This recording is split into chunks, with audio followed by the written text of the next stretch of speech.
नमस्कार मंडळी, नवराष्ट्र आणि प्रथा आटा प्रस्तुत घरचा शेफ या विशेष सिरीज मध्ये मी माधवी वाडकर तुम्हा सगळ्यांचं मनापासून स्वागत करते। मी आता आली वरळी या परिसरामध्ये।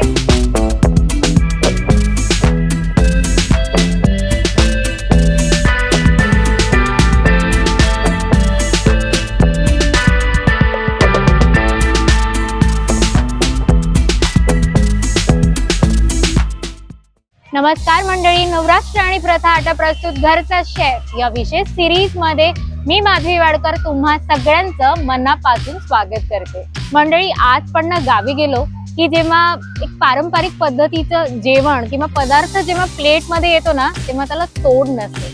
म्हणजे मुंबईचं जेवण किंवा आपण जिथे कुठेही राहतो तिकडचे कितीही चवीढवी असू द्या, पण आपली पारंपरिक पद्धत आणि त्या पद्धतीत एखादा पदार्थ जर का ताटात आला तर वा काय सुंदर। तर तुम्हाला माझ्या बोलण्याचं तात्पर्य कळालंच असेल की आजच्या भागात आपण शिकणार आहोत एक पारंपरिक पद्धत आणि ती सुद्धा कोकणातली। तर आजच्या भागात आपण भेटणार आहोत वारीक कुटुंबाला, जे राहतात वरळीमध्ये। मी आता आली आहे वरळी या परिसरामध्ये। माझ्या अपोजिट साईडला पोद्दार हॉस्पिटल आहे आणि हे गव्हर्नमेंट कॉलनी आहे।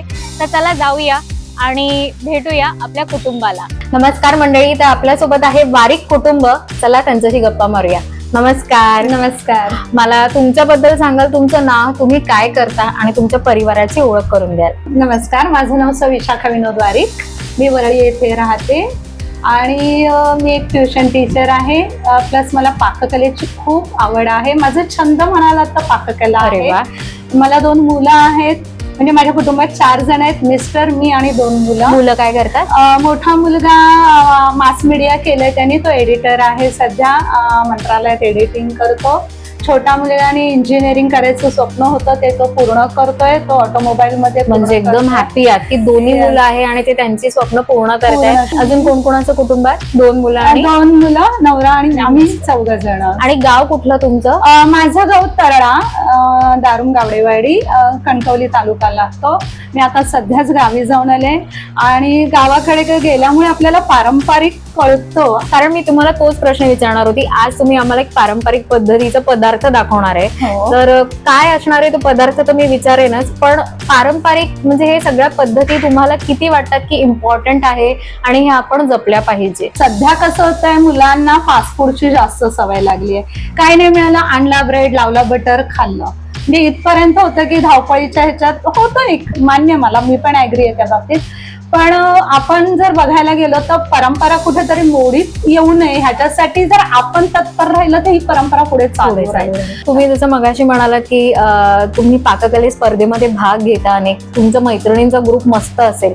खूप मोठा ग्रुप आहे आणि असं पण नाहीये की माझ्या मैत्रिणी फक्त इथल्याच नाहीयेत, आउट ऑफ मध्ये देखील माझ्या मैत्रिणी आहेत। आणि पाककलेमध्ये मी स्वतः एक परीक्षक म्हणून देखील मी आता सध्या जाते। अरे वा, काकी तुमच्यासोबत आज मंडळी आहेत भरपूर सोबत, मला त्यांची ओळख करून द्याल? नक्कीच। हा माझा छोटा मुलगा, काय हाच इंजिनिअरिंग करतो, आवड आहे त्याला, त्यामुळे त्याने तो बेस पकडलाय।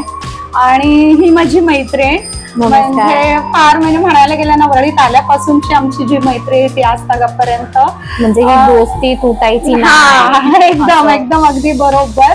आणि ही देखील माझी मैत्रीण आहे, मैत्रीण म्हणण्यापेक्षा ही माझी सून आहे। अरे आणि मी तिला ओरडते पण आणि हक्काने तिला काम पण सांगते, त्यामुळे मला ही खूप आवडते आणि खूप गोड आहे माझी सासूबद्दल। त्या मस्त जेवण बनवतात, फक्त खायचं काम। किती सुखी सून आहे, सासू मस्त जेवण बनवतात, मी फक्त खायचं काम करते। सासू पण मला जेवण बनवते, मी खाते, आणि ह्या पण सासू जेवण बनवतात, मी खाते। तुमच्याकडे बघून कळतं की तुम्ही मस्त एकदम हॅपी हो लकी आहात। मला दोन्ही सासू खूप चांगल्या वेळेला आहेत, मला खाऊ घालतात मस्त मस्त। पण ह्या वाटत नाही सासू आहेत असं। येस। आणि ह्या आमच्या आजी आहेत माळ्यावरच्या, इथे माझ्या शेजारीच राहतात। खूप म्हणजे असं कधी काय हवं झालं, काय झालं तर बिंदास मी आजींना हाक मारते। म्हणजे आपले नातेवाईक येण्याच्या आधी आपले शेजारी महत्वाचे असतात आपल्यासाठी। आणि शेजारी पण हा एक ऍक्च्युली बघायला गेलं तर आपला दुसरा परिवारच असतो। ते काय सांगाल, कोणता पदार्थ तुम्हाला त्यांच्या हातचा आवडतो? मोदक, उकडीचे मोदक स्पेशल। मैत्रिणीला विचारेल मी। आणि काही चांगले गुण किंवा एखादा वाईट गुण, दोन्ही गुण सांगायचे मैत्रिणीचे। वाईट गुण असं नाही चांगले गुण आहेत. तर माझ्यासाठी सर्वच आहेत त्या. खूप छान मैत्री आहे तुमची दोघींची मैत्री अशीच टिको आणि पुढेही राहो. सुनबाई, मग तू कुठली एखादी रेसिपी शिकते की नाही त्यांच्याकडनं? वा, एक क्लिअर फंड आहे, मला जेवणाची फक्त खायची आवड आहे. मी मध्यंतरी ना ह्याचा चिवडा केला होता नाचणीचा. वा, म्हणजे एक मला आयडिया आली की आपण डाईट काहीतरी करावं. बरोबर. म्हणजे सगळंच आपलं वेगवेगळं खातात. तो पोह्याचा चिवडा, मी डाईट चिवडा केला होता आणि तो इतका भन्नाट झाला होता आणि कमी खर्चात खूप छान झाला होता. आणि मी असा डबा इथे भरून ठेवला होता. ही आली घरी माझ्याकडे आणि तिला तो डबा दिसला. तिने एकदा थोडा खाल्ला, म्हणत म्हणत तिने तो पूर्ण डबा आणि वर एवढा मला हक्क असं म्हणते, म्हणजे. किती छान झालंय, पुन्हा कराल का? एक वेगळाच बॉन्ड आहे म्हणजे तुमच्या सासू सुनांचा. आदेश, तू काय सांगशील आईचा आवडता, लाईक आईच्या हातचा आवडता पदार्थ? फिश मध्ये सगळं जे फ्राय करतात फिश मधले सगळे पदार्थ आवडतात. तर खूप छान वाटलं तुमच्याशी गप्पा मारून. आम्ही पदार्थ शिकू, पण त्याच्यानंतर पुन्हा तुम्हाला बोलवणार आहोत, कारण आज जो पदार्थ बनवलेला आहे तो परत टेस्ट करायचा आहे आणि थोडासाच खायचा माझ्यासाठी पण ठेवायचा आहे.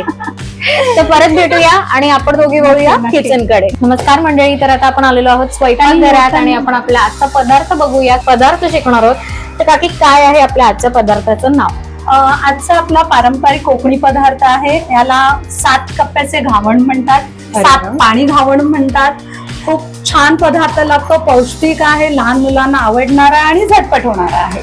7 कप्प्यांचं घावण आहे. तर पहिले साहित्य बघूया आणि कृती करता करता आपण त्याच्याबद्दल माहिती सुद्धा मिळेल. नक्कीच. ते काय असेल साहित्य? साहित्य जास्त काही लागत नाही, जे घरात असतात त्याच वस्तू आपण ह्याच्यात वापरणार आहोत. ह्याच्यासाठी मी हे तांदळाची पिठी घेतली आहे आणि ही तांदळाची पिठी मी प्रथा यांच्या ब्रँड कडून घेतलेली आहे. मी तेच वापरते आणि त्याला कारण असं आहे की मी ट्युशन टीचर आहे, माझ्याकडे वेळ नसतो, पण घरात हे पदार्थ पारंपरिक व्हावेत असं हे गृहीत धरून मी त्यांच्याकडूनच ही पीठ वापरते. फुलके घावणे होतात त्या पिठाचे. म्हणजे रेडीमेड पीठ असून सुद्धा त्याचे हलके आणि फुलके हो, होते. हो, आपण हो. जसे म्हणतो तसे घरगुती घावणं घरगुती घावणं. पारंपरिक होतात.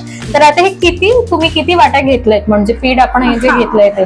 जर करायला गेलं तुमच्या घरात 5 माणसं असतील तर तुम्हाला 2 वाट्या पीठ कंपल्सरी लागते त्याचं. त्याच्यानंतर ह्या पिठाचं आपण घावण करणार आहोत, तर त्याच्यामध्ये आता मी बोलली आपण 7 कप्पे लावणार आहोत, तर 7 तयार होणार आहेत. तर ते नुसतेच पिठाचे नाही, तर त्याच्यामध्ये आपण स्टफिंग घालणार आहे. Okay. आणि त्या स्टफिंग साठी आपण ओल्या नारळाचं खोबरं घेतलंय, गूळ घेतलाय, वेलची आणि चवीनुसार मीठ.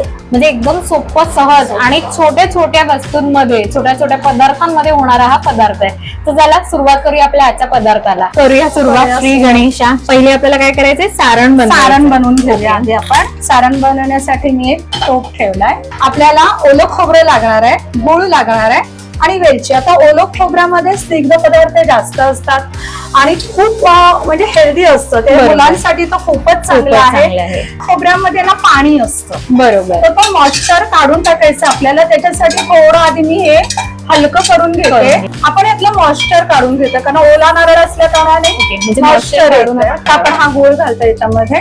किंचित वेलची पावडर घालते, किंचित मीठ, मीठ. जास्त नाही हा, किंचित, कारण गोडाला थोडंसं मिठाचं असेल ना तर गोडपणा जास्त वेळ टिकून राहतो आणि छान लागतो तो पदार्थ. हे आपलं स्टफिंग म्हणजे सारण आपण इथे बनवतोय. हो. तर आपलं सारण तयार आहे. आता आपण घावणं टाकायची, तर त्याचं बॅटर तयार करूया. तर मी हा घावण हा भिड्यावर करते. ओके. हा, भिडं म्हटल्यानंतर हा असा प्रकार असतो भिड्याचा. येस. हे आपल्याकडे कोकणात तर तुम्ही कोकणात, प्रत्येकाच्या घरात घरात भेटणार तुम्हाला भिडे. ह्या भिड्या तयार करण्यासाठी खरंच वर्ष जातं तसं म्हणायला गेलं तर, कारण त्याला प्रॉपर कोटिंग आली पाहिजे तेलाची. आता मी लायटर लावले का, तर हे भिडं थोडं गरम व्हायला पाहिजे. बरोबर. ज्याला का व्यवस्थित वेळ लागतो, त्याला जाड आहे भिडं म्हटल्यामुळे, तर ते थोडस गरम झालं तर आपल्या सेकंदात हे काम होणार. जो तवा आपण म्हणतो किंवा भिडं म्हणतो ते छान गरम होते, तोपर्यंत आपण इकडे आपलं बॅटर तयार करूया. तांदळाची पिठी वापरली आहे 2 वाट्या. चवीनुसार मीठ घालायचंय. हा जो बॅटर आहे तो इतका पातळ करायचा ना, आपल्याला जाड काहीच करायचं नाही.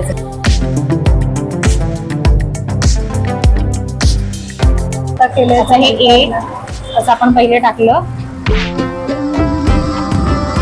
सारण मगाशी आपण तयार केलेलं हे सारण आहे.